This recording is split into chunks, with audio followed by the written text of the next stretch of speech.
मैं बब्बल शर्मा स्नातकोत्तर कक्षाओं के अध्ययन अध्यापन की प्रक्रिया में आज हम चलते हैं असाध्य वीणा की ओर। आंगन के पार द्वार जो आपके पाठ्यक्रम में सम्मिलित है, उसमें नई कविता की श्रृंखला में कवि अज्ञेय द्वारा रचित असाध्य वीणा का हम थोड़ा सा परिचय जानते हैं और इसकी भूमिका के बारे में जानते हैं। असाध्य वीणा का हिंदी में महत्वपूर्ण स्थान है। यह कविता 1961 में प्रकाशित काव्य संग्रह आंगन के पार द्वार में संकलित है। इस संग्रह पर अज्ञेय जी को साहित्य अकादमी पुरस्कार भी मिला है। ये काव्य संग्रह अज्ञेय की कविता जो आत्मान्वेषण की यात्रा है, उसका एक नया रूप हमारे सामने प्रकट करती है।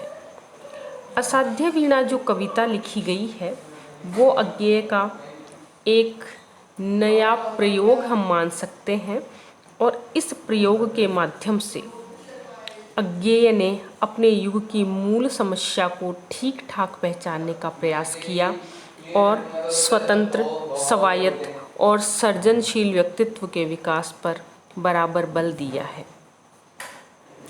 असाध्य वीणा में अज्ञेय ने मनुष्य की सृजनात्मकता को बचाए रखने पर जोर देने का प्रयास किया है।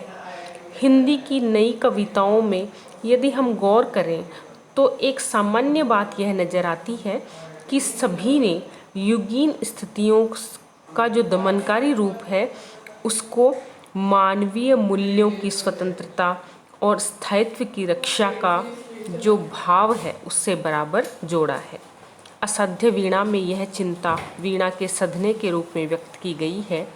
वीणा का यह सधना मनुष्य की सृजनात्मकता का प्रतीक है। अपनी चिंता को अज्ञेय ने एक कथा के माध्यम से रचनात्मक अभिव्यक्ति प्रदान की, जो असाध्य वीणा के रूप में हमारे सामने प्रकट होती है। अज्ञेय जैसी छोटी कविताओं के रचनाकार के लिए और ऐसे कवि के लिए जो अपनी बात को कम से कम शब्दों में कहने का विश्वासी हो, असाध्य वीणा जैसी लंबी कविता रचना एक बड़ी उपलब्धि है। कविता का जो कथानक है वो कुछ इस प्रकार है। एक राजा था, उसके पास बहुत पहले उत्तराखंड के गिरी प्रांतर से घने वनों में व्रतधारी तपस्या करते हैं और एक वीणा वहाँ से आई। इसे वज्रकीर्ति ने अत्यंत प्राचीन, मंत्रपूत और किरीटी तरु से गढ़ा था। उस किरीटी तरु के कानों में हिम शिखर अपने रहस्य कहा करते थे। उसके कंधों पर बादल सोते थे। उसकी करी शुंडों सी डालें पूरे वन यूथों का हिम वर्षा से परित्राण कर लेती थी। उसके कोटर में भालू बसते थे। केहरी उसके वलकल से कंधे खुजलाते आते थे। उसकी जड़ पाताल लोक तक जा पहुंची थी। वासुकी नाग उसकी गंध प्रवण शीतलता से अपना फन टिकाकर सोता था। उस वीणा को अनेक जाने माने कलावंतों ने बजाने का प्रयास किया, किंतु सबकी विद्या अकारत हो गई। सबका दर्प चूर चूर हो गया। कोई ज्ञानी गुणी उसे साध न सका, अतः वह असाध्य वीणा के नाम से ख्यात हो गई। तब उस राजा के यहाँ आया केश कम्बली गुफा गेह प्रियंवद। राजा ने उसके सामने भी वीणा को साधने का प्रस्ताव किया। प्रियंवद ने विनम्रतापूर्वक राजा के प्रस्ताव को स्वीकार किया। उसने वीणा को उठाकर अपनी गोद में रख लिया। मौन प्रियंवद वीणा को न साध कर स्वयं अपने को शोध रहा था। वह अपने को उस किरीटी तरु को सौंप रहा था। वह कंबल पर अभिमंत्रित एक अकेलेपन में डूब गया। उस किरीटी तरु और उसके परिवेश में पूरी तरह से लीन हो गया। उसे सब कुछ स्मरण आ रहा था, किंतु वह अपने आप को भूल गया था। वह सब कुछ सुनता था, किंतु अपने से परे शब्द में लिए मान वह रह ही नहीं गया था। इस चरम समर्पण की स्थिति में प्रियंवद ने वीणा को छेड़ा और वीणा झंझना उठी। संगीतकार की स्थिति में प्रियंवद ने वीणा को ठंडी पिघली ज्वाला सी झलक के रूप में पाया। उसके तन में बिजली सा एक रोमांच दौड़ गया। वीणा में ऐसा स्वयंभू संगीत अवतरित हुआ जिसे ब्रह्मा का अखंड प्रभा में मौन सोता है। पहले उसमें सब एक साथ डूब गए, फिर सब एकाकी पार तीरे।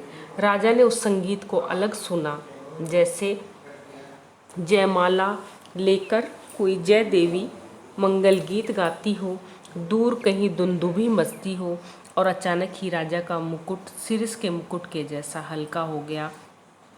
उसकी ईर्ष्या, महत्वाकांक्षा, द्वेष आदि सभी झर गए। उसके सामने जीवन कंचन सा निखर आया और रानी ने अलग से सुना, जिसे जैसे छटती बदली में एक कौंध उसको कह गई हो कि ये तुम्हारे माणिक मोती, ये कंठहार, ये वस्त्र, ये पट, ये मेखला किंकणी सब अंधकार के कण हैं। ये आलोक एक है प्यार, उसी की विद्युत लता घेरती रस भार मेघ को रहती है, थिरक उसी की छाती में जा छिप। राजा और रानी के अतिरिक्त उपस्थित अन्य जनों ने भी उस संगीत को अपने अपने ढंग से सुना।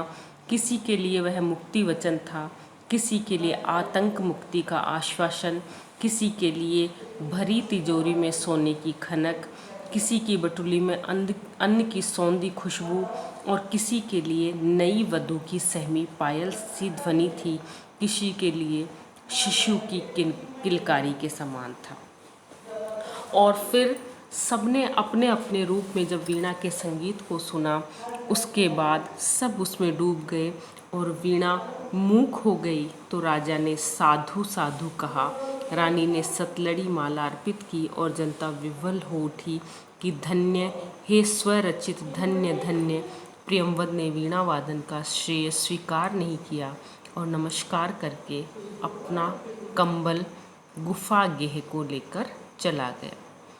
इस तरह से यहाँ जो अज्ञेय कवि हैं वो उस वीणा के माध्यम से स्वयं को समर्पित करने की बात करते हैं कि जब हम कुछ सृजन करना चाहते हैं तो उसमें कहीं हमारा स्वार्थ सम्मिलित नहीं होना चाहिए। जब निसर्ग रूप में हम स्वयं को उस कला के प्रति समर्पित कर देंगे, उस भाव के प्रति समर्पित कर देंगे, तो उससे जो एक अनंत राग है या एक अनंत साधना है वो हमें अपने आप स्वयं ही उतर आती है। तो अब हम चलते हैं इस कविता की व्याख्या की ओर। आ गए प्रियंवद केश कंबली गुफा गेह। यहाँ पर प्रियंवद जो गुफाओं से निकल कर आए हैं, राजा की जो वीणा है उसको कोई साध नहीं सका, उस वीणा को साधने का प्रयास करने के लिए जो प्रियंवद हैं, केश कंबली जो कंबल को धारण करते हैं, गुफा गेह और जिनका घर गुफा में बना हुआ है, वो राजा के पास आए। राजा ने आसन दिया और राजा ने बड़े सम्मान के साथ उनको आसन दिया और कहा, कृतकृत्य हुआ मैं तात पधारे आप। हे तात, हे प्रियंवद, मैं धन्य हुआ हूँ कि आप यहाँ पधारे। भरोसा है अब मुझको साध आज मेरे जीवन की पूरी होगी। राजा को ये विश्वास है कि मेरे जीवन की जो साध है, मेरे जीवन की जो उत्कट कामना है कि ये जो मेरी वीणा है वो असाध्य नहीं रहे, कोई इसको बजाए, तो आपके माध्यम से मुझे ये भरोसा है कि मेरी ये इच्छा पूरी होगी। लघु संकेत समझ राजा का गण दौड़े, और राजा का संकेत समझकर, राजा का इशारा समझकर राजा के जो सेवक हैं वो दौड़े और उस वीणा को साधने के लिए प्रियंवद के पास लाए असाध्य वीणा। और जिस वीणा को आज तक कोई साध नहीं सका था, उस वीणा को राजा के समीप लेकर आए।